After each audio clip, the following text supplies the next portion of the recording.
Hello, welcome to the Dutch Doctor Who channel. I'm Enigmatic Joker. Hello, Wolvians and friends.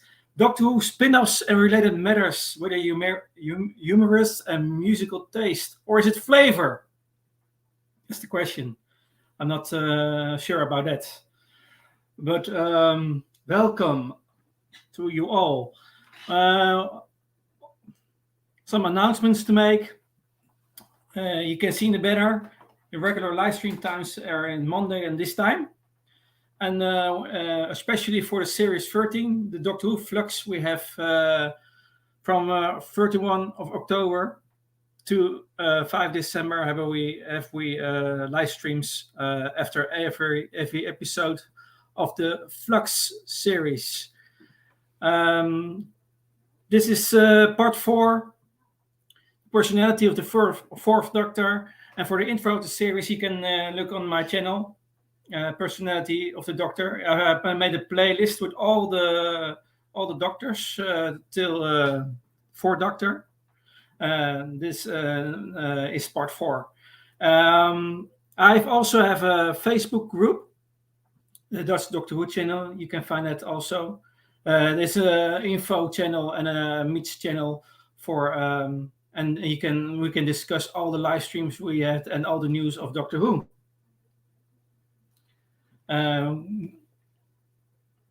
We have in the chat, hello to Problem Being, hello, and Daniel, welcome. And today we have another guest as usual. It's a guest we all know. It's a very dedicated guest. We see him in diverse live streams, and you can also find him on the live streams of PJ Maybe most of the time. It's a big Tom Baker fan, and you can guess who it is in the chat. Who is it? Who is it? A big Tom Baker fan, and is also most of the time in the streams of PJ Maybe. If you can guess who it is. It's Tedeku. Hello. Hello. I've heard from a reliable source that you are a big fan of Tom Baker. I am, yeah. It's the like when I was growing up in the 90s, like this was kind of, they repeated a lot of Tom Baker and a lot of John Pertwee. I think they kind of, because they were trying to kind of really kind of show that, kind of remind the public about when was the period when the show was really something that we all loved, kind of thing. Yeah, and that's right. Yeah.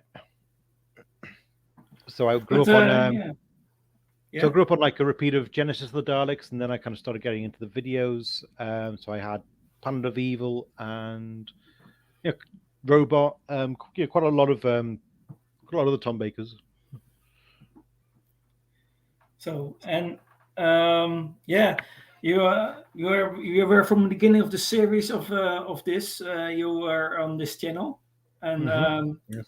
you had a big contribution. You have now very much knowledge about Doctor Who. So that was all a very interesting. What for points of view you had. So I'm very excited to have you here on this stream to discuss the Fourth Doctor. Thanks for having me. Yeah. Yeah, you were most of the time you're on the streams of PJ Maybe. I thought I saw you last time. The most of the time. Is that right? I started first streams I did was with Blue Bonner Hoovian. Like I did some of her honor streams and the writer streams, and they were fun.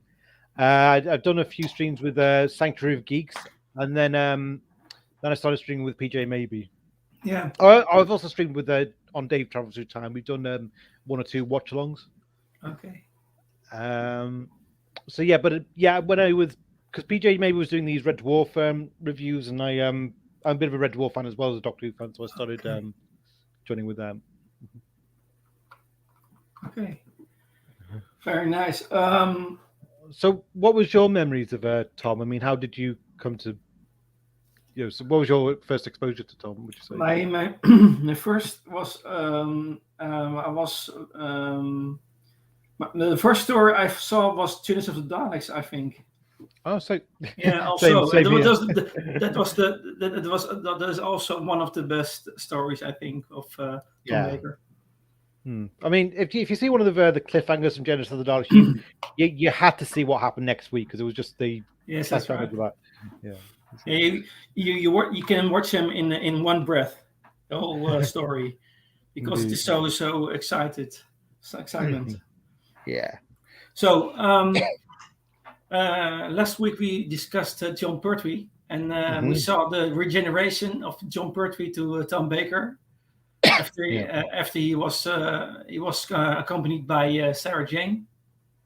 Yeah, and this is also another story, another doctor, another character, and there's so much.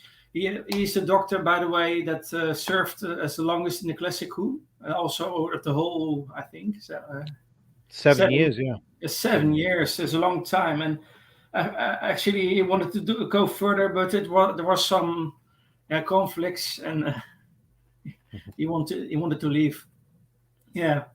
I think if he had other directors or other showrunners, I think he will still be the doctor. Yeah, I think they wanted rid of him in the end. Yeah, he liked it very much. Yeah, he's really the doctor. Also, a wonderful person. Oh, have you met him?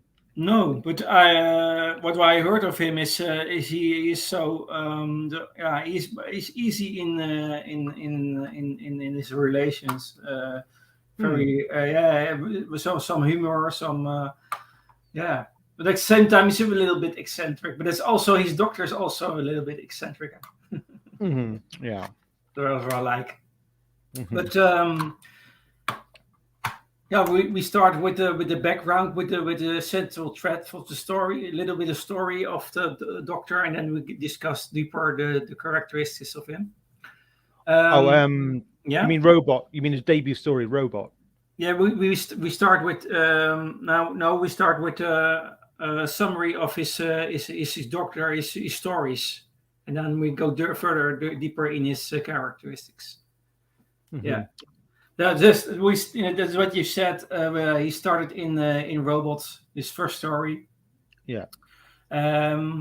Filled with wanderlust and renewed curiosity towards exploring time and space, Third Doctor left all ties of his previous incarnations and behind on Earth, and setting off to travel the universe, taking advantage of his freedom once more. So it was a long time. We see already by the Third Doctor, his exile was finished, and but you can see that further on in his turn as Fourth Doctor. Yeah, yeah, because in Robot, he's just ready to just leave immediately. Like he doesn't have any ties to. He doesn't. He's completely, for the most part, he's done with ties to UNIT, isn't he? Yeah. So he's a little bit. I want to explore more of the universe. He want to break all the past things of his previous incarnations, and he wants to get loose. Indeed, yeah. And you can see that in his character also. He's a little bit more freedom fighter in his character, but also in his actions. Yeah. I mean, he does come across as like by his very manner, you can see he's he's very for the underdog. Like, whoever the underdog is, he's always their champion. Yeah. This incarnation of the Doctor initially traveled with Sarah Jane Smith. She also traveled with the Third Doctor that we see, and Harry Sullivan. But Harry chose to remain on Earth when the opportunity arose. And the Doctor and Sarah continued on their adventures until the Doctor was summoned to Gallifrey, and necessitating that he leave Sarah Jane behind, as humans were not allowed on Gallifrey at the time. That's a quick summary. Yeah. After tangling with the decayed master on Gallifrey when he tried to heal himself and renew his regeneration cycle, he met and traveled with Leela of the called 17. 17, yeah. Yeah, and then during his travels with Leela, the Doctor gained a new companion in the robot dog K9. So that's, by the way, 44 years ago that we Yep. saw him for the first time. I saw a message on Facebook. 44 years ago, we saw K9. This is 1977, first time. And by the way, there is a K9 spin-off series, but it was in Australia. It was not related to BBC, but it was in Australia made. You only see the original K9 for one episode, and then they bring out this redesign, which yes, it's quite divisive, I think. a few weeks ago, I saw the whole series, but I was curious, but. Yeah, it is not really enjoyable. I gave not high ratings to that series, but it is good to see how they made it. It was a nice try, I think. And when they had done next series, maybe the quality was better because it was a little bit of a try out the first series, I think, to look for. But there is not a second series made at the moment. Yeah. That was Sideway. Returning once more to Gallifrey to stop an invasion of Vardens, Leela and original K9 stayed behind there. That's Leela's story. And then we got the key to time, the White Guardians. On the White Guardians' orders, the Doctor began looking for the key to time with fellow time lady Romana. That was the first Romana, and also K9 Mark II. And once that search was concluded, the Doctor and Romana went on the run from the Black Guardian. And not long after, Romana regenerated into a new body and continued to travel with the Doctor and K9. And when they attempted to answer Gallifreyan summons, the trio accidentally passed into the smaller universe of E-Space. That's a very quick story. And during his travels in E-Space, the Doctor gained a new companion in the teenaged mathematical genius Edric. Many fans are fan of Edric, I think. Grown. And we have much discussion about that. So Romana and K9 stayed behind in the E-Space as the Doctor and Edric departed for N-Space. And there they encountered a Trekkerite named Nissa and a human named Tegan, and the foursome successfully prevented the destruction of the universe by the Master, but only at the cost of his incarnation's life. And finally, the Doctor prepared for the worst when the Watcher, an entity born of his own immediate future, appeared to warn him of his demise. And due to the Master messing with the rotation controls for the Ferris radio telescope, the Doctor fell a great height. That in suffering terrible injuries. He was assisted by the Watcher in his last moment, and who joined him with him and helped him regenerate into his next incarnation. So that was, in a nutshell, the whole tenure of the Doctor and all the companions we made. 7 years. Yeah, 7 years. So there's much to talk about, and all these moments in these 7 seasons in this. What is your why do there's more question? Why do you love the Fourth Doctor? He's I think he's probably the most developed intellect of the Doctors.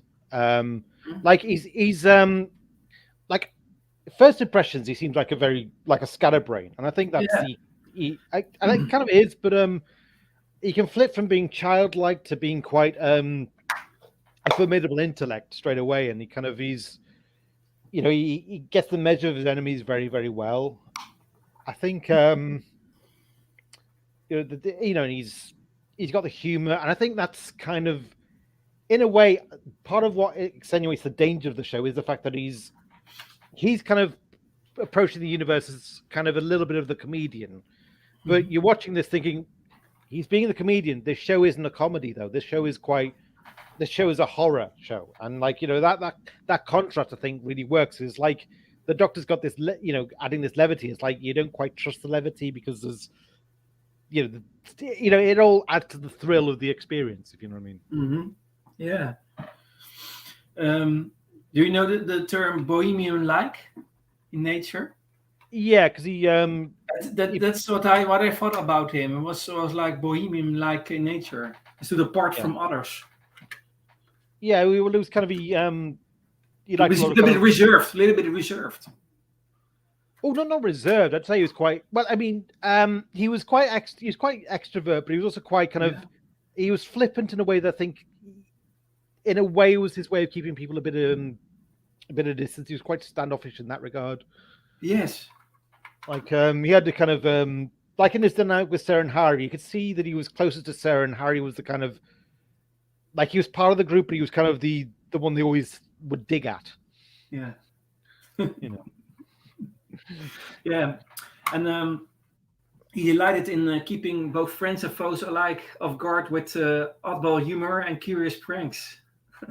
Yeah, there's that line in City of Death. It's like, my dear, Yeah. I don't think he's as stupid as he seems. And like Scullion goes, my dear, no one could be as stupid as he seems. And like Yeah. that's the kind of hint that Scullion is on to the fact that he's only playing the fool. Yes, that's right. That's exactly that's what I want to say. Yeah, he often played the fool Yeah. to his opponents underestimating him. So he had an advantage of when I thought for they underestimated him, and then he could win. He could win the actions. Mm-hmm. Also. Yeah. And then also the no point being and grow up if you can't be childish sometimes. Yeah, it was Yes, yes, that's a remarkable comment. yeah. You can see that most of the time he was a little bit childish. This doctor in some ways. Oh yeah. But that was always in his advantage because when there were strong enemies, he could use that and to trick them. Mm-hmm. Yeah. With it, and yeah, we go.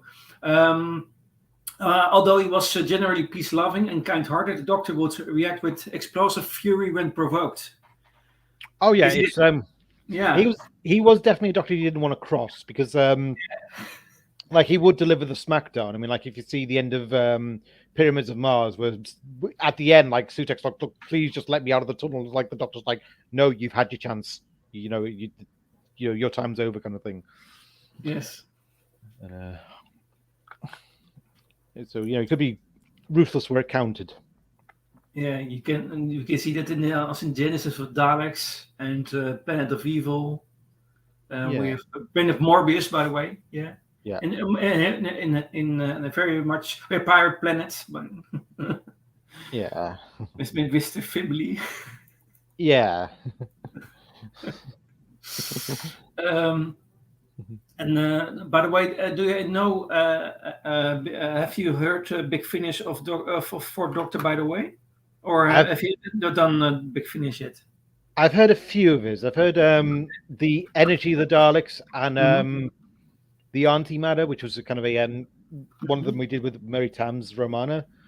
I like them. Oh, good. Yeah, but is he the same in that story in these stories that on screen, or are there some things you discovered in his character that is much more than on screen, or? I say if you knew Tom's Doctor, what you got on in the audio is kind of what you're familiar. You doesn't stray from what you know. If you know what I mean. There's no. It's not like with Colin where you see a different shade to his Doctor because of on audio. Or this is basically that this is because you saw so many shades of his Doctor on his time, and I feel like what they're doing with Big Finish, they want to be faithful to that period because their audios are kind of set between season 14 or 15. It's just kind of when he was still with Leela. I mean, the one thing I will say is if you listen to the audios with the Leela, you can see like the Tom as an actor has become kind of quite. He enjoys being with Louise Jameson in a way that maybe he didn't on screen. Because on screen, I think he really missed Sarah Jane. Sorry, he really missed Elizabeth Sladen, and he didn't approve of the character of Leela. So he was a bit. You could tell there wasn't quite the same bond there. Whereas in audio, you see that a bond has grown. Mm-hmm.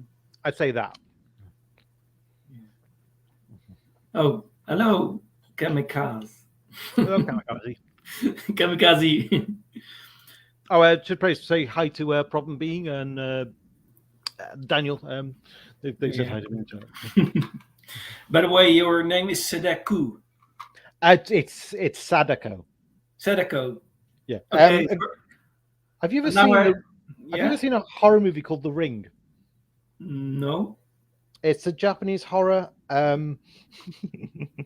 It's but basically the villain in it is called Sadako, and that's where I got the name from. Okay. Now I say it, pronounce it good for the Sadeko. Okay. Yeah. He was a little bit pedantic at times and often acting erratically in crisis, reacting to others with witty wisecracks and constantly changing his direction of speech. Yep. You can see that in some cases, some stories. He says something and then he goes abrupt to another direction of the. You think he goes to somewhere in his speech and then suddenly he changes on another direction. Like you mean like the when he's on Skara with Romana and like they see the slaves they're doing that. They're doing a burial for one of their own, and like he says, they look like zombies, like well, living dead, walking dead. And he goes, the distinct difference between living and dead. Who was it said that living is just the dead on holiday? And like, you know, yeah, yes, indeed. Hello, Dave. By the way. Hi, Dave. Hi. Yes. You can, for example, by Terror of the Zygons or also Face of Evil, you can see that very strongly that he suddenly changes from subject and. By the way, is that there's a good actor. He can switch very quick, but also in his as Doctor, he changed very quick. He was very impulsive in some in the most of the stories in that way. But with some, yeah. Like you mean? Yeah. A classic example of that for me is this final confrontation with Morbius. Let's not discuss the controversial aspect of the confrontation, but the when he's like he starts by kind of taunting Morbius, going like when you call yourself another name, Poopery or Chop Suey, the Galactic Emperor, and then Morbius kind of goes, my brain punctured first, and then he goes, I doubt it, Morbius, and he just kind of you just see that shift of it got serious and. The Fourth Doctor had also consistently anti-authoritarian attitude. It was not so of authority. A little turbulence. Yeah, well, I mean, kind of because I mean, he'd kind of broken away from Unit by this point. He was kind of saying, look, I don't want to be running around after the Brigadier anymore, and like. I love that moment in Terror of the Zygons where the Brigadier is kind of depth charging the Zygon ship, and the Doctor's a prisoner on there, and like he hears the bombing, and he looks, and he goes, "Sounds like the Brigadier." Yes, that's a very good example. Yeah. Yes, there were so enjoyable moments with Tom Baker in that object. He made stories. For example, the Genesis of Daleks is also a heavy story, but he made it some way, some humor in it. Yeah, made it some enlightenment in it, mm-hmm. in all the stories. This is so characteristic for his Doctor. Mm-hmm. But yeah. Yeah. I mean, the anti-authority thing. I think the Sunmakers is probably the best example of that because that's where that's where he really kind of decides he's going to lead a revolution against the current state, and he kind of that's where his passion lies. It's the his Doctor's kind of the enemy of. It's not just authority; it's the enemy of red tape, kind of thing. Mm-hmm. Mm-hmm. he also he's also said in one of the stories that I think it was Ark in Space that he found mankind to be his favorite species. Yeah. Mm-hmm. The Mask of Mandragora. No, that was Ark in Space. Yeah. Yeah. He was almost completely devoid of fear and reacting unfazed to threats of pain and death. Mm. He's also been in Morbius and the word invasion, I think, and assassination attempts. Mm-hmm. Yeah. When it seemed he was doomed, he resolved to accept his fate, often limiting the long life he had. You can see it in the power of Kroll and the friends he had with him. However, the Doctor was afraid of losing his sanity. Yeah. And, yeah. Further on. Mm-hmm. I think you're right. I'm thinking about it. I think you're right. There's not really a point in the show where he was afraid. Or maybe the one time I think he was afraid, I remember, was in Planet of Evil when he goes into the pit and he's falling into the antimatter pit and he confronts the antimatter monster. And we don't see what goes on, but you can tell the Doctor's he knows he's dealing with very, very foreboding forces here. Mm-hmm. And I love the fact that we don't actually see what is said between the Doctor and the monster, but like that, it just kind of gives a mystique to how the Doctor deals with, interdimensional beings. Yeah.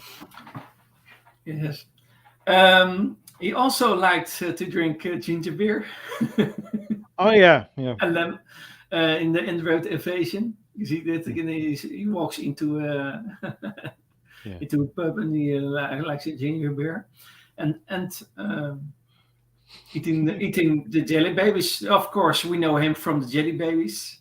Yeah. Well, the jelly babies actually started in the Three Doctors, and it was Patrick Troughton who offered them. But it's like with Tom, it became a mainstay.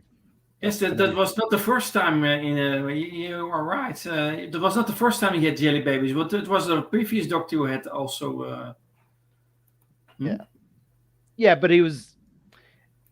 I think. Yeah, I mean, it was. I think that was the only time we saw that with Patrick Troughton. Whereas with Tom, it was like it was nearly every story he'd have them, and they become his gimmick. His shaken, not stirred, if you like. Mm-hmm.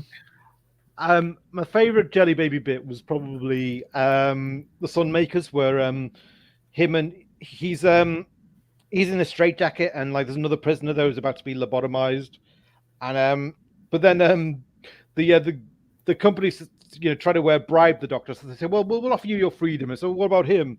It's like, well, we're going to lobotomize him. And it's like the Doctor kind of feels sorry for him and just kind of. So you just see the close-up of the guy lying on the table, and then the Doctor just drops it back at Jelly Baby by his side. It's like, oh, okay. So many examples of this situation with him. That's so nice about this Doctor. Yeah, because that is so different from now. There were so much to enjoy. So much examples. We can talk the whole night about it, about the whole day about the examples of this Doctor. In this case, and you can still love, and if you see it the 3 times, 4 times, you still love about it. yeah, it's just stand up to repeated viewings. It kind of has that. Yeah, it's timeless quality. It's a bit like same with Troughton. It's that kind of timeless magic. I'm glad we have still Tom Baker with us. He's now in his 80s, but he's still active for the Doctor Who. Yeah, I'm looking to get the season 17 set because it's it's most recent interviews, and I feel like it's for the extras. It's really a collector's item. Yeah. Mm-hmm. Yeah. Okay. Despite his charm and offbeat humor, the Doctor could be intensely brooding, serious, and even callous at times. Yeah, you had a capricious streak to him sometimes. Yes. Yeah. And they would keenly scrutinize his surroundings even when playing the fool. Yeah. Mhm. And what, for example, when Sarah upbraided him over his callousness at the sight of Lawrence Scarman being killed by the animated corpse of his own brother, the Doctor reminded her of the larger issue of the stopping Sutek. You can see that Yeah. in the Pirates of Mars. Yeah, that's the word for that is pragmatism, isn't it? It's when you Okay. kind of Yeah. you know that the you got to be realistic and not heartless, but like have a kind of a hard-headed view of look Yeah. at the priority is to save the maximum and not dwell on who's died in the meantime, kind of thing. Yeah. It's do what's right, kind of thing. Yes. That's good. Yeah. And he would be furious with those he saw as stupid, frivolous, and misguided or evil. What by face of evil you can see that the robots of death. Yeah. Yeah. And when taking charge, he was authoritative to the point of egocentricity. Mm. He can a little bit egocentric in sometimes, but only when necessary. Yeah, it's kind of the he definitely like he's one of those people who talks to himself because he wants to consult the most intelligent person in the room. Because it's like I think even Sarah Jane says like he talks to himself because no one else understands him. Yes, Sarah Jane was very close to him in that case. Yeah. Well, there's a great scene between them in Ark in Space where Sarah's carrying the rope through the tunnel through the ventilation shaft, and she gets stuck and she starts saying, "I can't go forward or back," and like then he starts going, "Stop whining, girl, you're useless," and like then she gets furious and she crawls after him and like and he knew he had to do that to get it to kind of come to make it kind of thing. So it's like he's.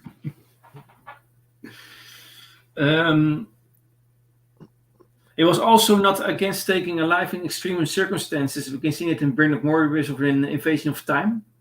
Yeah. But Wood was called Leela for unnecessary killing in the face of evil. Yeah, he would. Yeah, that was the combination, Leela, and that was a very different combination, by the way, as Sarah Jane Smith. In some way, other things are brought above by the Doctor through Leela. Yeah, I think with Leela was like she was all instinct, wasn't she? Yes, that was it. It was more instinctive, more aggressive. Mm-hmm. I think. And he he had to teach her about how science worked, and like I remember there was that scene in Horrifying Rock where she's talking to Adelaide and said like I used to because Adelaide was it Adelaide or was it Ambrose? It was Ambrose. No, it was just a minute. I need to check the name. It was Rock. It was sorry. What was the woman's name? It was. You remember the secretary in Horrifying Rock? Yeah. No. It was Adelaide. Okay, I got it right first time. Well, the thing is, she's telling Leela about what her horoscope says, and Leela kind of clicks. Oh, so basically, you believe in magic, and like she says, well, I used to believe in magic, but the doctor showed me science, and it's better to believe in science, and basically, it's like you could tell she's just switched religions, basically. So that was a very nice story, by the way, Horror Fan Rock. Oh, it's a great story. A little bit different. More, it was like a soft horror. Soft horror, yes. Yeah. With the beacon, light beacon, what we call it. Yeah. He was much inclined to use physical violence than his predecessor, John Pertwee.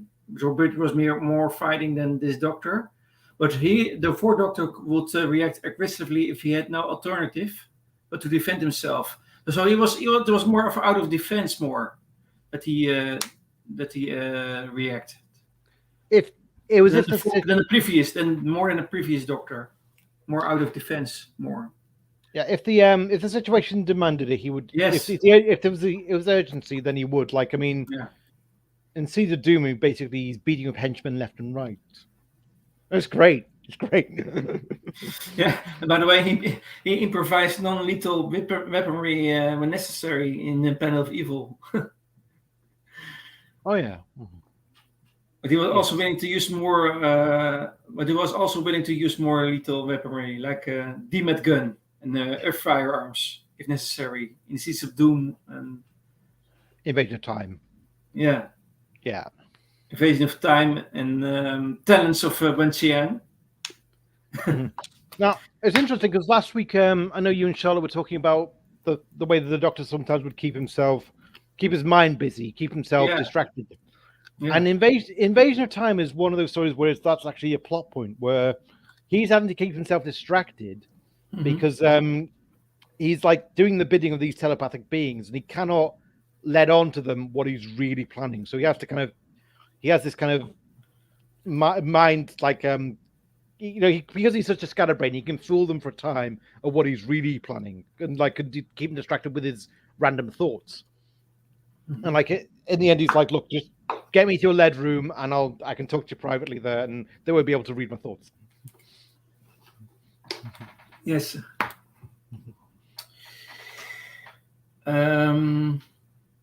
He threatened to deactivate the Davros life support machine to coerce him into destroying the Daleks and fatally electrocuted an attacking Tesh under Ixana's control in the face of evil. And seemed to have nothing against Leela killing random attackers as long as she kept quiet about it in the tunnels of Wen Xian. And he was also willing to sacrifice himself in order to kill Davros via an explosive device in an attempt to prevent the Daleks harnessing their creator in Destiny of the Daleks. So it was also a Doctor for the greater cause. He was willing to sacrifice himself. Yes. Yeah. Yes, and that's very strong of him in that case. Yeah. So sometimes he let things go. Yeah. With Leela and certain things, but always seeing the bigger picture of things, and always willing to sacrifice himself. Yeah, I mean, I think it's not remembered quite that way by most fans because most fans associate him with the moment where he hesitates to destroy the Daleks. That's kind of so they think of him as the more pacifist Doctor, where with much of his theory he wasn't. He was actually, and like even in Destiny of the Daleks, he's kind of hinting, "Look, I should have done it. I should have blown the Daleks up." Yeah, he's much less a pacifist than the previous Doctor, I think. Indeed. Yeah. Yes, more. He thinks more about it, but he uses more. Yeah, he uses more aggression. You can, more. Yeah, in a middle way, he was more soft, but only when necessary, he let it fix. So, yeah, yeah. He had, nevertheless, the Doctor still had a strong moral code, such as confronting Kettlewell about how the ends never justifies the means. Seeing a robot in his first story. Yeah. And when he faced the dilemma of whether to destroy the Daleks, when we discussed that whether to destroy the Daleks, stating that if he did, he would be no better himself than the Daleks. Yeah. Yeah. It's a story that is it's very, very important story. It says this story says much about the Doctor, about the Fourth Doctor. It does, yeah. That's why it's so strong, because all the things that this Doctor is pointed out in this story. Yeah, I think it is more expressed. You can see the expression. You see more the things. The best of the Doctor comes out of him. Yeah. I mean, a lot of like a lot of people would say the Tom that well, in terms of contrasting Tom and Peter, they say, well, Peter was kind of more vulnerable than Tom. They felt he was more fallible, and they would say it as though Tom was always this invulnerable hero who was guaranteed to win. But in Genesis of the Daleks, that's not the case at all. He doesn't really win that story. He basically it's the Daleks who win in the end, and he fails in his mission. And that kind of watching that, it's like, I realized, this is a hero who can lose sometimes. Yes. Yeah, you see that that the Doctor also loses from the Daleks in Matt Smith's story. In one story, the Doctor loses also. Daleks win. Mm-hmm. Yeah. Yeah. And that point. It's obvious to see that there is some with the relation to the Doctor and in relation to the Daleks. You see that the Doctor it's a weak point in some cases. It's more. You can see more he had more difficulty with the Daleks. For example, as for Cybermen, the Daleks are always an enemy. Mm-hmm. You must try to do his very, very best to defeat them, or they have a weak spot for them for some reason in that case. Mm-hmm. So you mean like yeah, that you mean like he became sympathetic to the Daleks? Yeah, some case, but see, I don't think it was necessarily sympathy for the Daleks. I think it was he kind of probably was thinking, well, look, these Daleks are helpless embryos. Is it really right for me to kill them when they can't defend themselves? And and yeah, because there's also the question of, well, what are they going to develop into? It's the machine part of them that makes them dangerous, and it's that's still in Davros's hands, and it's but if Garman can, if the rebels in the bunker can kind of wrest power away from Davros, maybe that's not going to be the case. So I think there was that, and there was also that element of, well, if I can't play God, like the Daleks have a part to play in future causality kind of thing, and Yes. So so the Doctor when he faces the Daleks, he must do very hard his best to defeat them, and much more than other enemies, by the way. Yeah. You really see the Doctor on screen, and it's what he must do everything to defeat them more and more than other enemies he faces. Yeah, because the thing is, I mean, Hinchcliffe kind of wasn't so keen on doing Dalek stories, so like we got Genesis, and I would have loved to have seen like them build on that with each episode. And like apparently, Ten Nation really wanted to do a Dalek story every season, and but Hinchcliffe wasn't keen. He said, "Well, look, the Daleks are the past. I want to kind of move on and do new things, and create new monsters for the Doctor to face off against." So that's why we didn't really see the Daleks much in his era. We only got the two stories, Genesis and Destiny. Yes. Go further. The Doctor was not above the occasional act of hypocrisy, telling Harry Sullivan that it was a waste to throw something away. Immediately before disregarding a piece of metal that has saved his life. Mm-hmm. And he also told Harry it was a mistake to clutter one's pockets, despite he himself keeping a large variety of things in his own pockets. Yeah. Mm-hmm. Yeah. He had large pockets, by the way. Yes. Oh yeah, he had kind of a useful tool for every occasion, though, didn't he? I mean, it's a thought experiment. You can see that. Well, it's introduced mainly first in Robot when he's trying to get into the meeting, and he's having to turn out his pockets, and like he shows this map of Skaro and this intergalactic travel pass, and he says to the inspector, "You travel much?" and then there's the best one for me was in Robots of Death, was that cliffhanger where he's in the the chute where he's being buried in sand sediment, and like it's a great cliffhanger. So like it looks like he's going to drown in it, and then next week you watch and like then this snorkel pops out and it's like, oh, that's how he gets out. It's like perfect.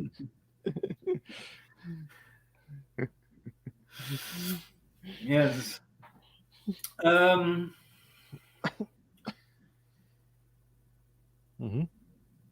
He later berated Romana for assuming the worst, and then stated himself that things usually were at the worst. In Magenta Factor, we see that.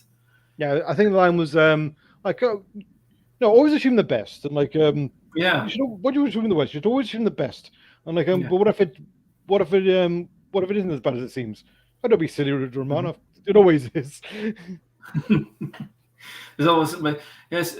What do we think, by the way? Was the Romana 1 or Romana 2 a more good combination? I think.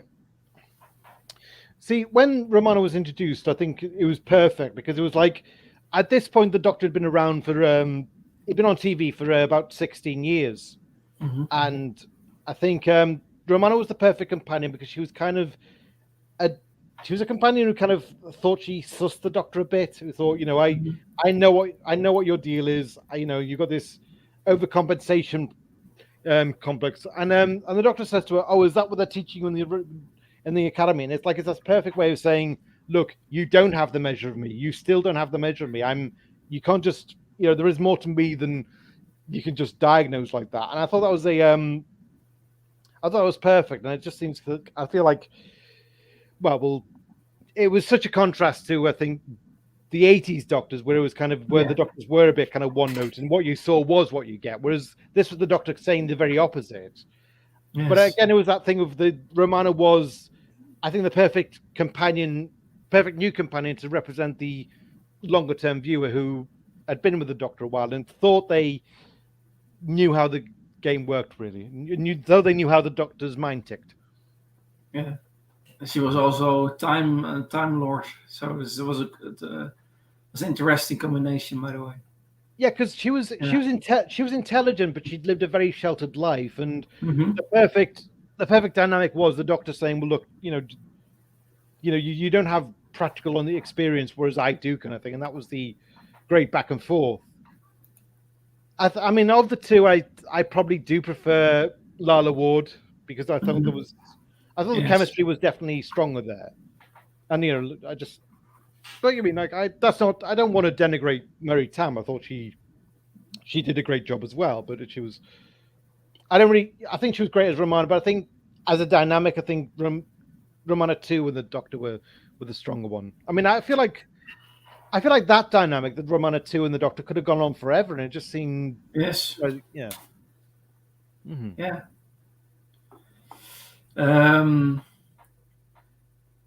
Okay.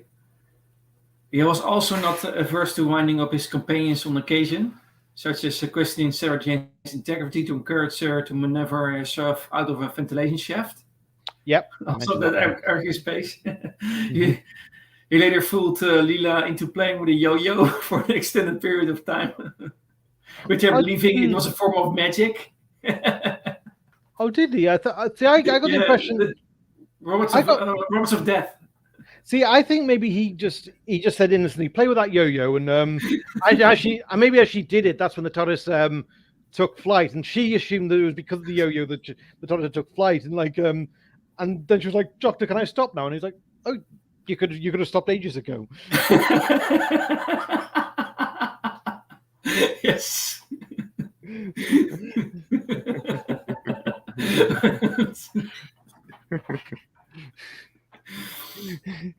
Yes, that's amazing. You ask yourself, what is the point of this? Yeah. But that's one of the things. There's no logic sometimes in this, Doctor. You cannot follow it. After you've seen it 4 or 5 times, what's the case in this? What's the matter?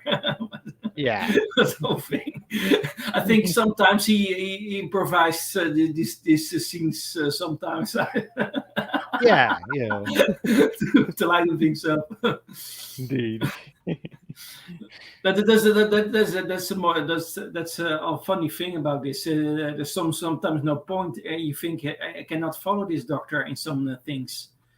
One of the things of this doctor is that what direction is he going, and then he is some more a doctor of surprise. Yeah. Yeah. He surprises the people. You watch Tom Baker, and you think he goes in a certain way, and then he goes another way. He surprises, and ook in this case of scenes when he's a little bit humorous. Yeah. It's very spontaneous, very kind of flighty. Yeah. And another occasion caused Romana to panic when he pretended to be corrupted by the key of time. Oh yes, yeah, and that's the thing. I think there was something about Tom's Doctor. You could almost believe he could turn evil sometimes. Yeah. Like in the Invasion of Time, like he spends most of the story, like he's completely tempted by the Vardans, and like it does look like he's legitimately gone mad with power. And in that scene when the key to time, obviously, it's like it does look like he's genuinely tempted. It's like he's captivated by the idea, I have all the power in the universe I want, kind of thing. And even in City of Death, I feel like in a way, for the most of the story, it feels like he is almost the villain of the piece, and like because like Scarroth, all Scarroth wants to do is get home. Yeah. And the Doctor is kind of just saying, well, no, you can't interfere with time. I'm going to stop you. And it's like, well, all Scarroth wants to do is save his people. And it's only at the end with the final twist, when they finally arrive on prehistoric Earth, you realize why the Doctor's, done everything to stop him. And you realize that, the Doctor has to stop him. Because if he does, then there's no human race kind of thing.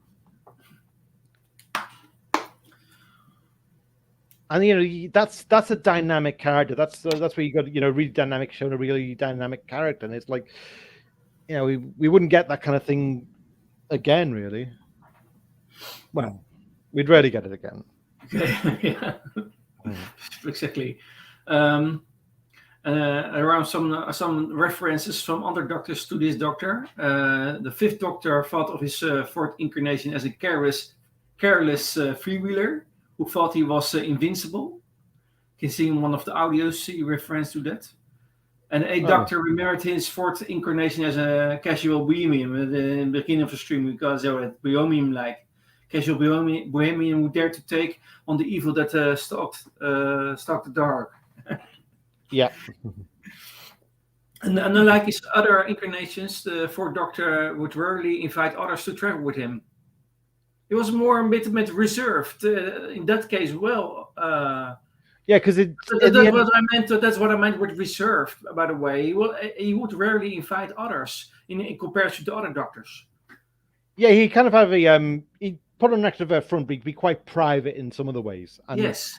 Like at the end of Face of Evil, it's like Lula wants to join him and says like, but don't you like me? It's like, well, I like lots of people, but I don't travel with them. Yes. And Legopolis, he is absolutely miffed that he's got like 3 companions at once, and he's telling them like, he gives them that. This is the reason why you all suck speech. So majority of his companions were inviting themselves aboard the TARDIS. Pretty much. Or having someone else to persuade the Doctor to let him join in. Yeah. Like for example, in that Logopolus. Yeah, like he does invite Harry, doesn't he? He's like he just kind of wants to, because he just wants to see the look on Harry's face, I think, when he sees the inside of the ship, and I think that's what he kind of lives for. It's like, this is gonna put the willies up him. Yeah, but nevertheless, the Doctor had a close friendship with his companions. You can see that he really is close to his companions. Really, when they are aboard, then he is really, really close. Then he's not reserved. Then he's very friendly. Yeah, he kind of he opens up to them gradually. Yeah, and he's very worried about their safety, by the way. Yeah, But the survey team, yeah. yeah. Like bit Yeah. of a behind the scenes bit of trivia. I think when Tom and Liz were on the show, I'm told they used to have this little fun little exercise they did where they between shooting Doctor Who they go sneaking in on like other studios and see what was what else was being filmed at the BBC, and usually it was news programs or documentaries or stuff like that, and like they both they go ha ha ha, how boring, let's go back to doing Doctor Who, that's much more fun, isn't it? There is on one case that he saw Harry Sullivan as an imbecile. Yeah. Cybermen, and believed that any intelligence that Harry showed was due to his influence. Yeah. Also in Arca Space. Yeah. Epic. Because Harry suggests that maybe the Ark is a lifeboat or something, and he goes, "You're improving, Harry. Your brain's beginning to work." It's not to my influence.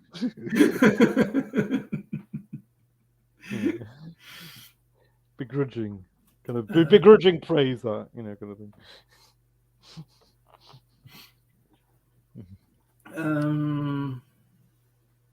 The Doctor did also mention the connection between Doctor and Romana. The Doctor felt a close in connection with Romana due to her being a Time Lord with ideas like his. I was even tempted to cease traveling to be with her.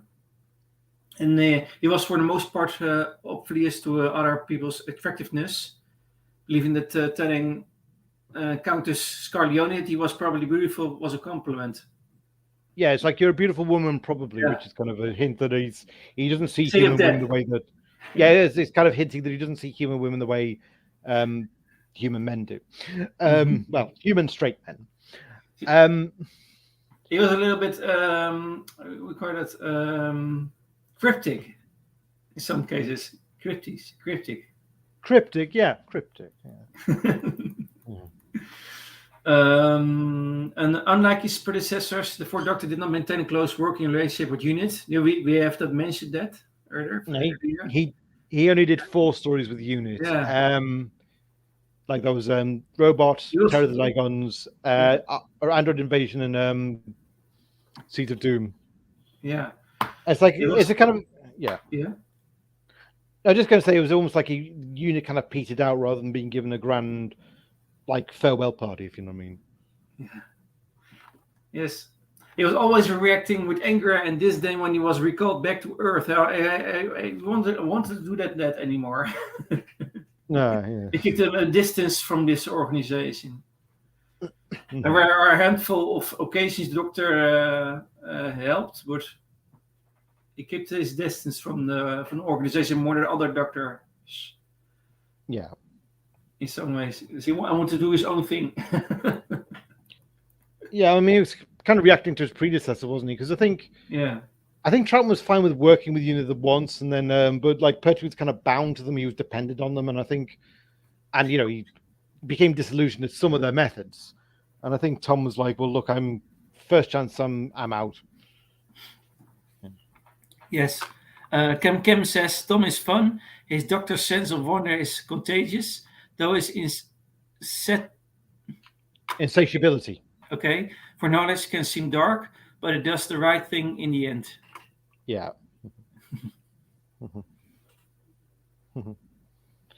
Yeah.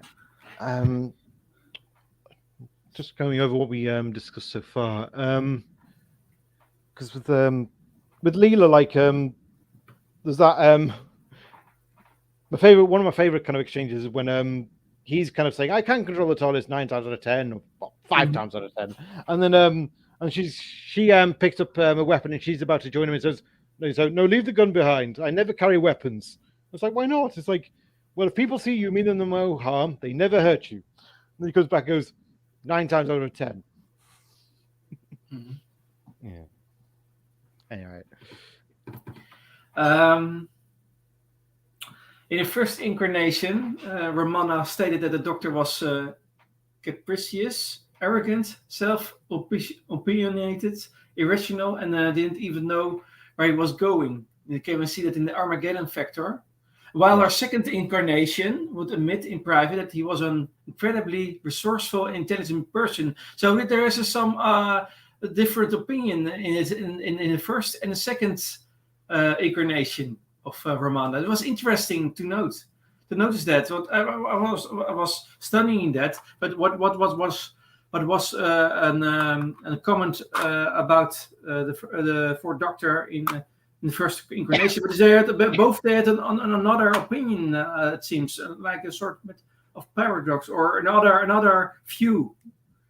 Well, I think she was disillusioned. I think Mary Tam was disillusioned because of how he dealt with the Key to Time situation, where he was he didn't let on about the Black Guardian being the White Guardian, rather in disguise. Sorry, the White Guardian being the Black Guardian in disguise, and the way that they treated Lady Astra in terms of he basically. He was complicit in using. He basically, he knew. He basically, she was part of the Key now, and so I think that was when she had that outburst of "You're capricious," you're being capricious. Maybe after that, she realized no, he wasn't capricious because he actually did the right thing in the end. He broke up the Key so that Astra could have the life she deserved, and so I suppose in a way that was it was her opinion of him was redeemed, and that was we saw that reflected in the second Romana. It was kind of a bit more. Well, it kind of adapted more to him by then. Yes. We must realize that is also the case with the Doctor. Every incarnation has other characteristics, and they view things another way than others. So it's also with Romana. Romana experienced the Doctor in the first incarnation in another way than the second. Yeah, I mean, I feel like Romana was probably the one companion I feel like the Doctor could have had a romantic bond with. Mm-hmm. I think that would have worked. And it was. And there's an audio where Edric says that he described the fourth Doctor as unpredictable, intimidating, and enigmatic, but brilliant. So but unpredictable, by the way, that's one of the things I think I can see that unpredictable. That's what I meant earlier about you don't know which way he's going. Yeah. Some more unpredictable. That's the right word. Yeah. I think even some of the producers said the same thing about Tom, the actor. Yeah. So even the actor himself. Yeah, it's like, is he going to stick to the script or is he going to go off script? Yeah, probably the latter. And that was one of the things. It was also in certain way difficult to work with Tom Baker in that. But also at the same time also nice and very surprising. Yeah. Oh well. I mean, toward the end, you did not want to be in the studio with Tom if he was in a bad mood, because like there is footage from the making of Shadow where he's effing and blinding, and like you got the actress who's playing Claire, she's pouring the tea, and like you can tell she's trying to keep kind of really dainty and but she's really nervous while Tom's being this volatile diva basically. Because it was I think Stardom kind of really you saw that kind of that's because I think he became frustrated at the show a lot sometimes. Mm-hmm. He had these ideas of what the show could be and that kind of thing, and he felt like you get impatient sometimes. Yeah. At the end. It was Lester or West Logopolis or Logopolis, yeah. After seeing himself being observed by the Watcher, the Doctor became aware his end was nearing, and was adopting a resigned mood while vowing to stop the Master. But eventually, he loses his strength to keep his grip on the Pharos Project radio's telescope, and he fell to his death. And we saw in the last scene, we see as he lay dying, the Doctor spent his last moments thinking of his past companions. and then explained to his present friends that the moment of his regeneration had been prepared for, with a serene glance and a final grin. That's very typical for this doctor. He did that. That's the serene glance and final grin. As he is happy about. That is what I noticed more than other doctors in his generations. He was a little bit of satisfied with. Yeah, he was confident. He was more. You can see he was happy with what he had done with his life. Yeah, and he was ready for the next, more ready than other doctors for his next regeneration. It was his time. He was more. Yeah. And the fact that he saw his companions, you see it with the heart in the right place, and that he had done a good job. And that is, you can see that more, and it speaks more than in other regenerations of other doctors. Yeah, more expressive. You see more the emotion of the doctor and seeing his life in the greater context. Yeah. What do you think about that? For the last scene of the doctor, what was your thought about it when you saw that lens and that grin? I think I agree with you that it was in character. Logopolis is kind of a bit of an iffy one for me because I feel like because you've talked about like previous regeneration stories like in the War Games and the Green Death. It's like I feel like it made sense what the Doctor did in each story to kind of because in the War Games it's like he has to make that choice to he has to call on the Time Lords to help the people, and he knows that there's going to be repercussions if he does because but he does it because it's the right thing to do. And Planet of Spiders, like when he's he knows he has to face his fear, he has to do that, otherwise he's kind of it. And then in Logopolis, some of his actions in that story just don't seem to make sense to me, and that kind of puts me in a feeling, well, I don't know why he decided to do the thing that basically ended his life. It just seemed like it seemed to be a case of predestination because the Watcher does say to him, there's that confrontation on the bridge with the Watcher, and we don't see what goes on. Like the novelization hints a little bit more at it because in the novelization, actually Adric watches and he says that the Doctor gets visibly furious and like protests and like bangs his fist like, look, I how can you ask me to do this kind of thing. But it seems like he goes to Logopolis because he's told he has to, and I don't know, I felt like that took away a bit from the personal choice the Doctor made. And I feel like if the Doctor was going to go, it should have been a defining, coherent choice that the audience that the viewer got why he did it. And so so you say that last scene of it could be different, or you wouldn't want to see it in another way or another. It's not so much that the last scene is fine. It's the whole the lead up of events that leads to his. Oh, okay, I understand it now. I can understand your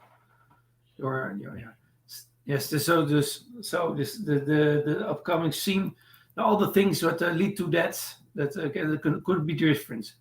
Well, yeah. I mean, it's a pretty devastating story, isn't it? Yeah, it's right. But because we saw this Doctor 7 seasons long, 7 years long. Yeah. And another story, more deserving story for this Doctor to exit. I mean, maybe. I mean, what would you say? I mean, did you think Logopolis was the right end for him, or would you have probably gone with a different story? Another story, I think, more. I think more was what more speaks about this Doctor. I think with more humor in the end. Yeah. In this story, it was more too dark for me, Logopolis. In a way, it's a bit of a Davison story that Tom happens to be in, isn't it? Yeah. It was really an 80s story. Yeah. Yeah. Okay. We go to the habits and the quirks of this doctor, but there are much more things we can see about his habits and quirks. Yeah. Now we have discussed the jelly babies, and he offered him all time. He used that to greet someone. Yeah. Jelly babies. When he saw someone, he greets with, "Do you want a jelly baby?" Yeah. Much stories you can see that. When you say that, but you gave us example some makers indeed. Yeah. You can also see that in the image of Vandal and the face of evil. Well, in the Sunmakers, he even uses it to prevent Cordo from jumping. Like he offers him the jelly baby, and when he reaches the bag, that's when he grabs his hand and like pulls him away from Legend and says like, "You're not going to end your life," kind of thing. Yeah. Sunmakers, image of the Fendal, they feature quite a lot in the Invasion of Time as well. It's like that's probably the story where the jelly babies are most indulged, isn't it? By the way, do you know what his favorite choice was for the jelly baby? What color? What color? Jelly baby. It's a quiz. Was it yellow? It was orange. Orange. Orange colored jelly babies. You can see that in the Invasion of Time. You can see that his favorite color oranges. Yes, I was wondering from what have you got a favorite? And indeed, I was looking for that, and then I saw orange. I think it's everyone's favorite usually. Yeah. Yes, I would like red and orange, and not so yellow. Not so. It's more lemon. Is that or? And more the orange is more orange juice. Yeah. Yeah. He would often instruct his companions to follow him by saying, "Come on," and even saying it when he was following them. Yeah. So they're already walk after him, but he said, "Come on, come on." He's more and more, yeah. And he would often ask others if they were listening to him, and often told K9 to shut up. Yeah. Shut up. So he was a little bit irritated sometimes. Oh, I don't think you like that dog. Good dog. You're a good dog. In the later part of his life, the Doctor would stretch the last syllable of hello when greeting himself. And he often talked to himself with Sarah Jane Smith, stating he did so mostly because he was the only person who knew what he was talking about. Yeah. He was talking to himself. He does a lot of that in the Deadly Assassin, because that's when he's mostly companionless, isn't he? Mm-hmm. And it's the same in Face of Evil. Like at the beginning, he's got no companion, so he's just talking to himself, and he's like, "What? I must make a note of this." And like he looks in his pocket, he pulls out a handkerchief that's got a knot in it. It's like, "Oh, wonder what that was a reminder for." Mm-hmm. Yeah. And he would often describe an inhumane adversary as an unspeakable abomination. Your unspeakable abomination, yeah. Yeah. Sometimes experiment and brain Morbius. Words are a thing will never prevail against Sontaran might.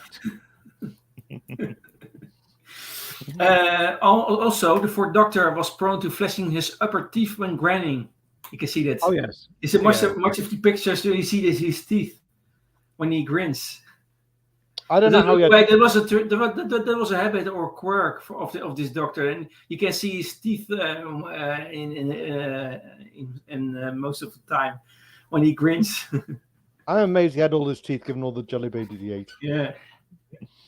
And one other thing is when relaxing, the Doctor tended to put his foot up on a ledge and lean back, often placing his head over his face as he slept. Yeah. It's like don't wake me until next season. Yeah. Can you see with the underwords of Tara, and he's relaxed and. It's like Romana, that's when like Romana kind of like little drops canine on him. So, you got it wrong. It's like, what have I got wrong now? It's like, you got the coordinates wrong. You got canine's defenses wrong. You got the season wrong. It's like, well, I can't get everything right. It was laid back then. Yeah. That's one of the things. He was in that case. He was one of the most relaxed doctors. Yeah. To allure a sense of mystery, the doctor would often tap his nose when keeping secrets. Yeah. They say with his finger, Mm-hmm. tapping his nose. You can see it all. See in the first story of Robot. Yep. And Preacher from the Pit. And his great comeback in Day of the Doctor at the end. Yeah, that's right. Yeah, when he is what do we call it? Keeper. The curator. Curator. Curator. Yeah. He also does that. Yes, that's indeed. And one of the things he does is he would play a yo-yo to relax in some stories. Yeah, it was also yo-yo was also useful for doing gravity readings. Yeah, that's right. Yeah. Oh, it's a very, very creative in the solutions. He'd also referenced a lot of playwrights and works of literature. That was the main thing. He was like, by the way, he was less scientific than the other doctors, I think. It was still a rationalist, but he did actually have that conversation in Planet of Evil when he's talking to Sorensen. Like he's talking to him scientist to scientist, isn't he? Mm-hmm. But I think that element became maybe less emphasized as it went on because like the show was moving away from the unique period, so like they were moving away from the Pertwee Doctor. Yeah. I suppose in some ways maybe Tom was inheriting some of Pertwee's scripts at first. Yeah, I can understand it. And he made it, and in the end, he had made his own doctor. But yeah, you must previous doctors build a foundation, and you can build further on it, and you can make your own foundation for the next doctor. So this works. That's how it works. That is all for every doctor in the future now. In nowadays, it's important to see the legacy, what the previous doctors did, and you take that and you make your own doctor, but without doing harm to the concept or the meaning of the show, the purpose of the show. You mean like you feel like in some ways within the new series, like all the doctors kind of are variations on Tennant, and they should maybe look a bit back to the older doctors more? Yes, in the whole context. Well, because if you want to have this role as an actor or actress, you must do your homework to study all the other doctors, and you must see the line, the red thread in this, and you can use some things from other doctors, but you must make it your own. You must make add to the doctor some things, but it must also be must be that you can relate to the doctor and not harm the whole meaning of the concept of the show. Yeah, and that's very important. And that's what one of the things Tennant did was he knew the best of Doctor Who. That was an advantage for him, and he made in the end he made his own doctor. But he was respectful to the previous doctors. You can see that. And by Matt Smith, he knew less than Tennant, but he was also interested in the past of the show, and that is the reason why so many fans like Matt Smith, because he knew the past and he made his own doctor with it. Yeah. With the knowledge of all the previous. By the way, his one of his favorite doctors was Patrick Troughton. Yes, and that he was this inspiration, and I can understand it because Troughton set the standards for other doctors after him. In some points, he was already a foundation worker.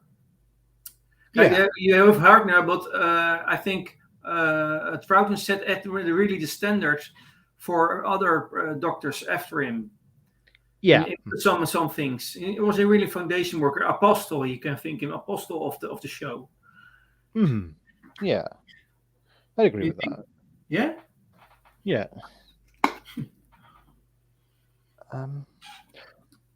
Another quirk of trait of Tom's was that he was the telepathic quality.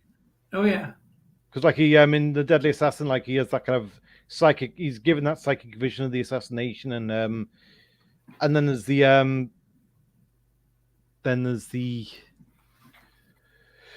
well, obviously in the Invasion of Time, there's like telepathy is an element in terms of the Doctor's relations with the Vardens, but there's also on that note, there's also the what was it? I just had a thought, and now it slipped. It was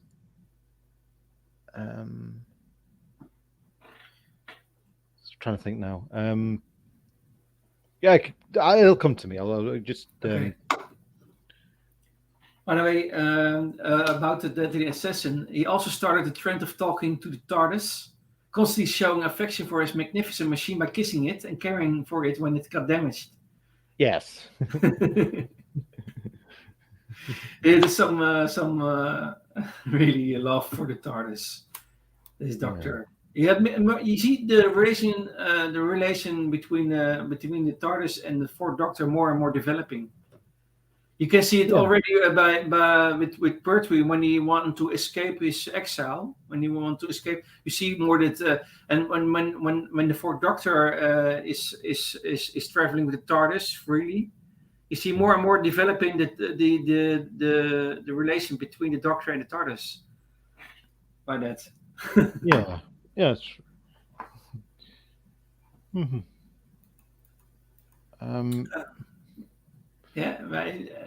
Do you know already, or are still thinking? Still thinking, still trying to think. It was like I mentioned the Deadly Assassin, and then as I was talking about that, something else from either that or the Invasion of Time came to mind as a I forgot about, and now I can't remember it again.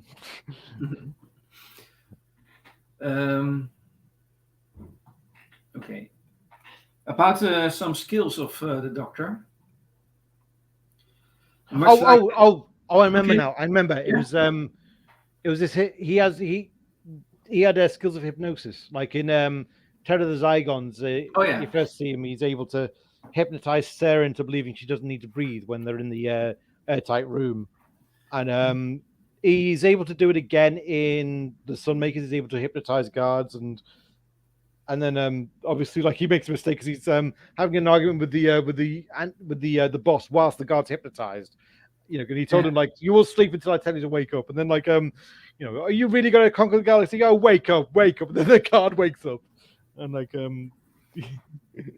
Yes, by the way, that's some skills from Doctor, telepathic powers and hypnosis. What you say about hypnotist? He claimed to be a master hypnotist, hypnotizing Sarah Jane. Yeah. Simply by laying his hands on her temples. And other times the Doctor would instead use a fob watch to hypnotize someone. Then he rip his operation. Oh yeah. Or break another hypnotist hold on them on the talents of Wen Qiang. Yeah. So you see, indeed, he is. But we discussed that also with other doctors. It looks like Time Lords have that capacity or that ability. Yeah. To do telepathic or from long distance send messages to other Time Lords. Yeah, he kind of like the Master was a very strong empath. Where the strength of telepathy meant he had a strength of hypnosis. He just immediately able to overwhelm someone's will with his own. And like, and you could kind of just see that, like, from the moment he arrives, just the way he just, he's just instantly, like, just the look of him, he's got this overpowering will of the gods kind of thing. And in a way, I feel like Tom was probably the Doctor who was probably the best match to the Master. Because like they both were quite similar in that they were both resourceful, they were both kind of formidable, quite hypnotic presences. Like Pertwee was kind of well matched to the master in different ways, whereas Tom felt like he was kind of in a way equal to the master. Yeah, you mean Anthony Andy? Well, more Delgado, but Oh, Amy was... the combination of Pertwee and Delgado. Yeah, but I mean, I was thinking in terms of Tom's Doctor was kind of almost equal to the master. Mm-hmm. I mean, the master probably comes across the strongest in The Deadly Assassin when he's played by Peter Pratt, and he's just kind of... Yeah, I mean, like that's the other thing about his Doctor, is like you feel like he works as kind of an arch villain would despise him because of what he represents, kind of thing. And because the master says, like, I didn't just want to destroy Gallifrey and destroy you, I wanted to disgrace you in the process, because that's the kind of the depth of the master's jealous loathing kind of thing. Mm-hmm. And with Tom's Doctor, you can believe that because Tom is, of course, the big hero. He's the famous hero. He's the beloved nation's favorite. Mm-hmm. Yeah. Well, I was eating something. Mm-hmm. Yeah. But the what do you think of the chemistry between the Fourth Doctor and the Master Intern Anthony and me?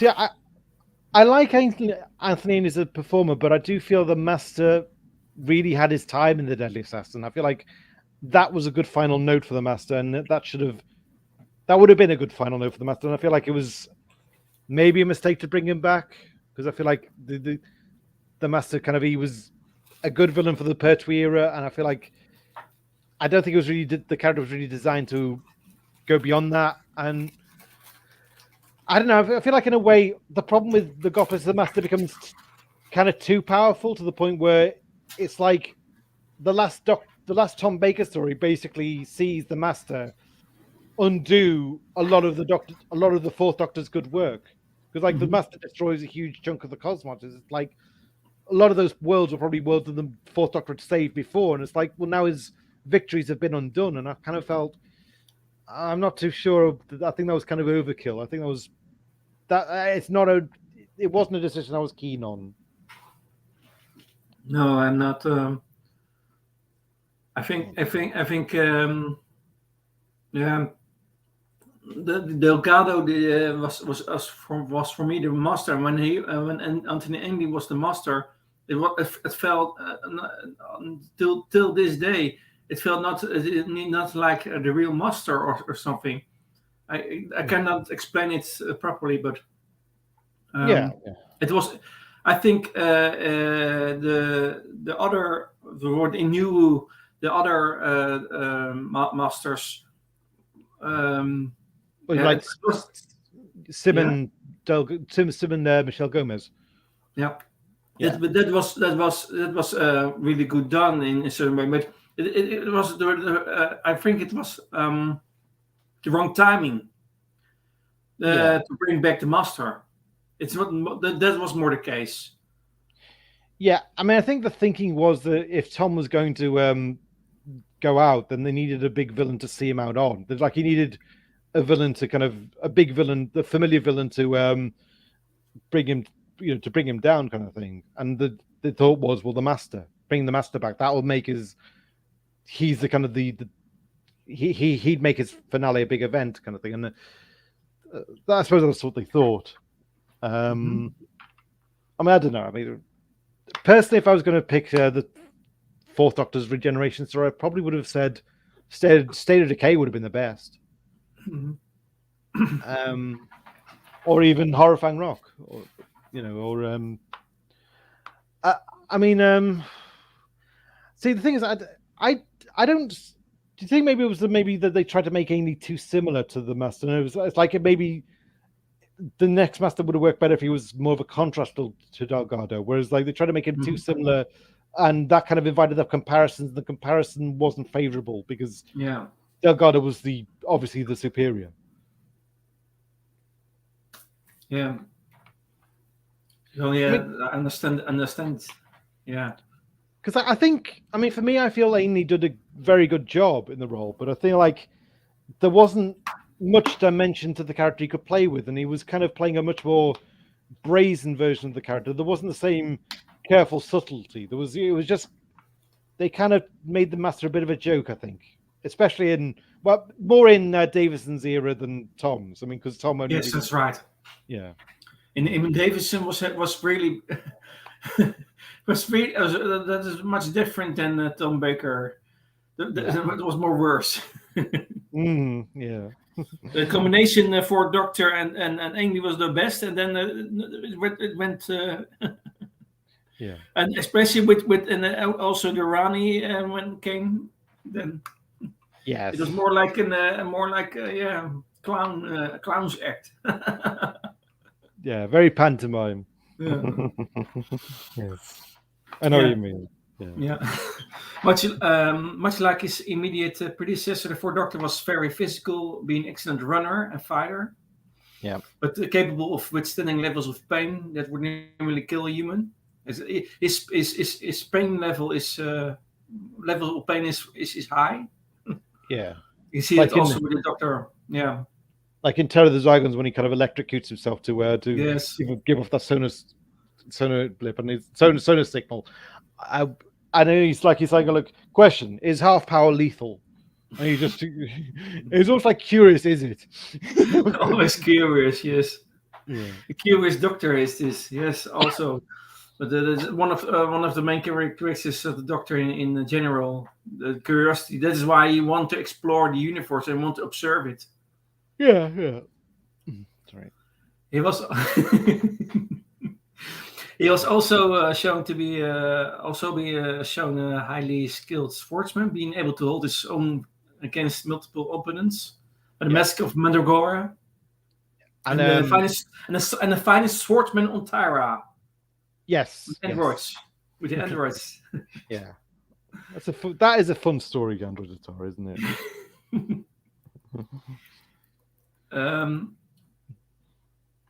Showing incredible accuracy, the Doctor was able to hit a bullseye on a dartboard. Yep. The android invasion. You can see it in the dartboard in that scene. Yes. Yeah. And that was the time that the darts became popular also in UK, I think, because the first World Championships were in '78, I think, with Eric Bristow and do you know that? No, I The didn't. darts sport. Oh, I see. Darts. Yeah, I know what you mean, but I'm not as au fait with the history of the sport. Oh, okay. It sounds like you're more au fait with the sports over here than I am. I like darts, but it became popular in the late '70s in the UK, and then you can see that you can see that the dartboard hanging in that scene, and he was able to hit that bullseye. It was a sort of an eye wink of eye, or hoe doe je dat? To the dartsport. Oh, I see. Or with commercial or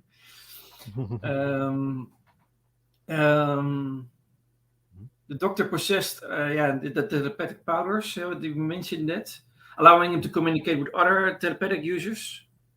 Yeah. And while other incarnations had to make a physical contact to use telepathy, the Fourth Doctor could project his mind over long distances. That's what I meant earlier. That was more capable of long distancing messages. Yeah. And this also allowed him to guide the Mentiates into using their telekinetic powers to move a spanner in order to ruin the plans of the captain in the Spider Planet. Power Planet, yeah. Yeah, the Mentiates. Yes, so he used that to defeat the enemy. Yes, yeah, that's true. So it was very obvious to see the very strong skill of this Doctor. He used that properly to reach his goals. Yeah. The Due to what he described as his complex mind, the Doctor was able to immunize himself from telepaths such as Lian Cheng in the Tennis of Wine Xingyang and the Vardens in Invasion of Time. Oh, another story where you see the telepathic in is Brendan Morbius, like, because there's a bit where when the Doctor's been drugged by Solon, and like he's seen like the face of Morbius, and he's about to pass out, and he has that shocked expression. He says later, the reason I was shocked was because I sensed Morbius's mind for a moment. Like he'd shielded his mind from me, but I sensed his rage, his loathing of the Time Lords and the Sisterhood. And like he's like, Morbius is alive. Like, and that was the first hint of that. That was a hint of his telepathy. And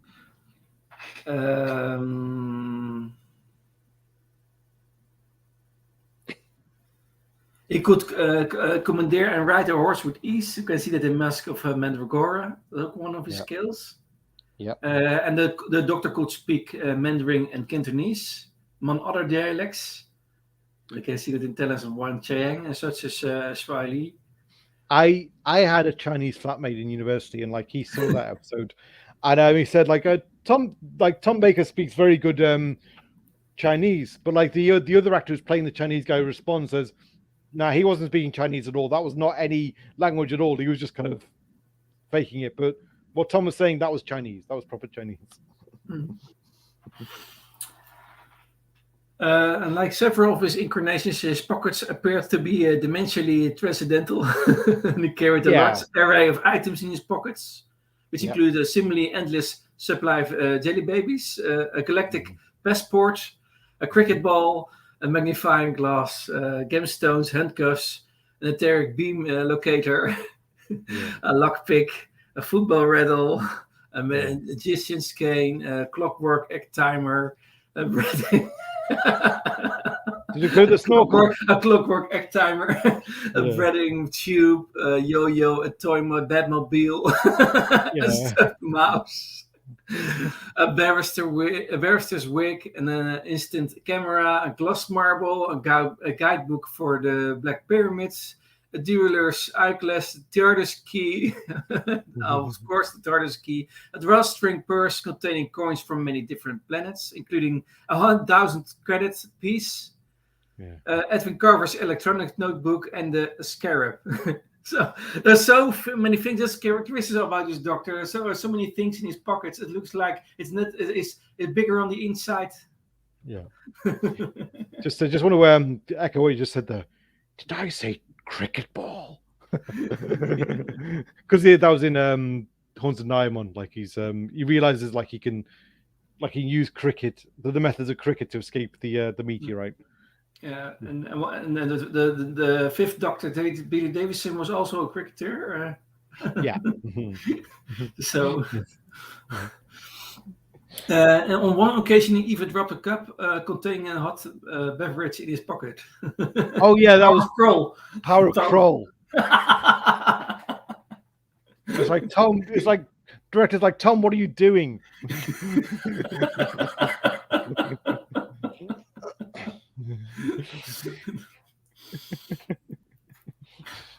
The Doctor could also perform magic tricks, write decryption algorithms for computers, and play poker, and judge characters keenly, almost instantly knowing whom they to trust. Yeah. You can see that in the Ribus operation. I mean, the computers thing was in a robot, wasn't it? It was like he's having to reprogram the failsafe. It's like, he's saying like, problem with computers is that they're highly sophisticated idiots, and like they do anything you tell them, even if you tell them to kill you. Like so it's very difficult to override the original command, but not impossible. Yeah. About his appearance, I'll tell you, he had an eccentric appearance. The Fourth Doctor was notable for having large, expressive blue eyes, a large hooked nose and round chin, bright white teeth, and a large head of wild, curly brown hair. You can see that in the first story already, and leading him to frantically be described as being all teeth and curls.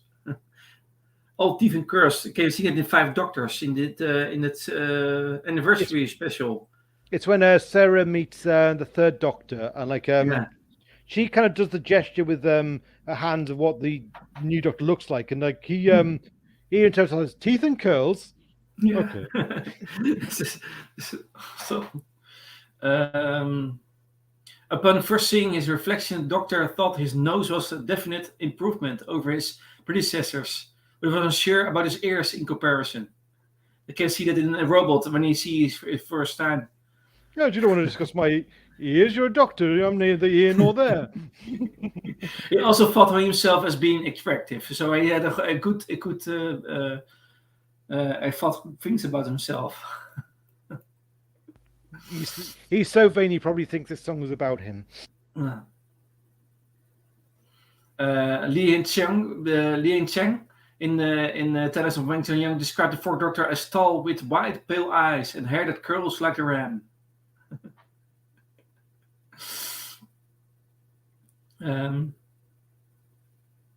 The first Doctor described his fourth incarnation as the taller chap with the teeth and the scarf. And while the Sixth Doctor called him the tall one with the teeth and dark mess of curly hair. So they're all saying the same about him. Yeah. Yeah, I presume because I'm assuming these are from the novels or the audios, the multi. Because there's some of them, not many of them I've read. You see, or some of the audios are missing. So his clothing is, we know him from his long scarf, colorish scarves, corduroy blazer, and with elbow patches. Yeah, there were a few subtle variations, like in obviously there was the tartan scarf in the bobble hat in Terror of the Zygons, where he kind of dresses more for the location of Scotland. And of course, in Tales of Weng Chang, he kind of dresses more kind of Holmesian, doesn't he? Mm-hmm. Like he kind of wears the deerstalker and the hat. So it's like that's kind of the. It almost feels like they could have changed the look there and like kind of transitioned into that look and gone and carried that look on, but they went back to the familiar scarf and hat kind of thing. Hello? Yeah. Okay. There are some things we have not mentioned. It was a case of his jobs. He was once the Lord High President of Gallifrey, by the way. Yeah, for about was it a day or two? Yeah, and actually he was still in his office for officially for a long time. Yeah, because if he was not at Gallifrey, but he was still Lord High President for a long time. Yeah, like because basically it starts with he's accused of assassinating the president because the Masters basically framed him. Yeah. And the only way the Doctor can forestall the sentence is by basically making a application to become the next president, and because that gives him immunity, and that's so basically he intends to kind of duck and leave at the end. But in Invasion of Time, he has the plan. You know what? I'm back, and you know what? Becoming president actually sounds like a good idea. I'm going to become president, and then he kind of betrays Gallifrey to the Vardens, but it's a double bluff so that he can trap the Vardens. But like he has to play along with the idea of having become president and having gone completely corrupt. Mm-hmm. We can see the whole other Doctor that when he is Lord High President, he suddenly is it looks like he's another person at the moment. When you see it, when you see the story for the first time, you think, hey, what is he? He's changed in his character. Like it looks like. It's like he's not the benevolent madman with a box. He's kind of he looks like he's genuinely malevolently bad, like he's genuinely gone nuts. Yeah, and like we know, and in the end we know why he behaved like that. But when you see it for the first time, you think, hey, what's the matter? Why is he so changed suddenly in his character? It looks like but it was a greater purpose for this. I mean, do you feel like if they were to do that now, they probably would have had subtle hints throughout the season that that he was conspiring and things like that, and he was like subtle changes of behavior, so that by the finale, like it was a little bit expected, but a little bit not. But like, whereas back then it was like they did all that in the final story. Mm-hmm. And this story, I think the story with the Lord High President, they could use that for a less story, I think. Yeah, that's true. They could indeed. So, and one other job he had was taxi driver, but I don't know what store that was. I think that might have been one of the books or the audios. I Yeah. don't remember. Unless it's in the Seeds of Doom where he pretends to be one of the chauffeurs or something, and then Yeah. Otherwise, I'm drawing a blank though.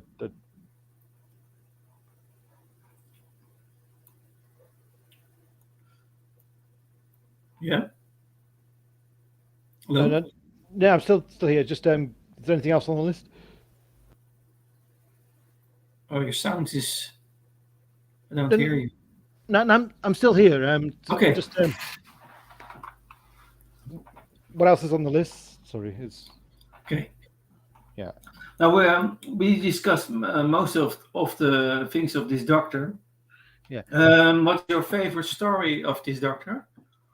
My favorite stories are Genesis of the Daleks, State of Decay, Seeds of Doom, City of Death's probably up there as well, and probably Horrifying Rock's definitely a good one. I love Terrans the Wing Chang as well. That was a really those are the main ones. For me, also Genesis of Daleks, City of Death, and I also like for its original story, Tennis of Wan Chayang, also in the Horror of Fang Rock. Yeah, they are significant. There are other dynamics, other sort of stories started. That's why I like this sort of story. But Genesis definitely and City of Death. Yes, these are their stories. Because what we said earlier, the Doctor is really proved in his stories. Yeah, it's defining moments. Defining moments, yes. Okay. I think we have discussed most of this Doctor. Indeed, it was very enjoyable, and much laughing about this Doctor. And I think that is what summarized this Doctor. It was a very enjoyable Doctor. That's why we laughed a lot about some examples of scenes of this Doctor. And some stories, because that was a really characteristic, and I think for the 70s it was really very good. Yeah. Yes, joy de vie. That's the word. It's like it's kind of joy of life. Yeah, the joy of life. But because we have now discussed really till now. We discussed the 60s and 70s. We go to another decade, the 80s. When we discuss next week, we discuss Peter Davison. It's really another decade, another time, other things that are in the society, and other directors, other show writers. Mm-hmm. So there's a very big difference from Tom Baker till Davison is a big difference, but that is what we will discuss next week. Other doctors of the 80s are very different from the previous doctors. Yeah. And can you explain a little bit the difference between 70s or 80s doctors? Okay, what is your opinion of what is your view of that? Where is the difference between 70s and 80s in express or in expression or? I think yeah. Well, there was definitely less of the joy de vie, I'd say. Mm-hmm. Like it was kind of it was smiles, but it felt a little bit kind of more like kind of a corporate PR smile rather than a genuine. Like it was kind of a feigned smile rather than like I think it was a very downbeat, and I felt like it was kind of it just wasn't as it definitely wasn't as fun, and the doctors weren't as I feel like the doctor kind of reached the peak with Tom, and I feel like after that was kind of a bit of a regression, really. I'd say. Yeah. I mean, I just feel like another time. What it wasn't another time. Other things are played in the backgrounds. Yes, but yeah, there are always it's always some influence from politics, or you cannot avoid it. But it is a different time. It was a different time than the 70s and 80s. A very great. There are not so much. There are few comparisons, but much more differences. Yeah, that's true. Yeah. Well, yeah. But yeah, yes, Matt, I want to thank you for this time. We've laughed a lot. It was very enjoyable with you together. Yes, I really liked it. Yeah, it's been fun. Maybe because and you have big knowledge about the show, and you have enthusiasm. I like that. So I want to thank you very much for this. And thanks for having me. Yeah, it was very nice. And yeah, maybe Sorry? Okay. So next week we do part 5, the personality of the Fifth Doctor, and so also interesting. Will Charlotte be back for that? Do you think? Or? I think I don't know. For the you read the message for this. Yeah, she was a little bit tired. Yeah, she's having a royal snooze. Yes, needs some rest. So maybe she will be there next time. I don't know, but I will invite people. It is fun to have for time being more guests, but we because it's always nice to develop and to experiment and to hear other voices, other opinions. But it was nice to do this with it or two of us. And maybe next time we with more guests. So again, thank you, and thank also for all the people in the chat. And see you next time. Have a nice week. Bye. Take care, guys. Bye. Bye.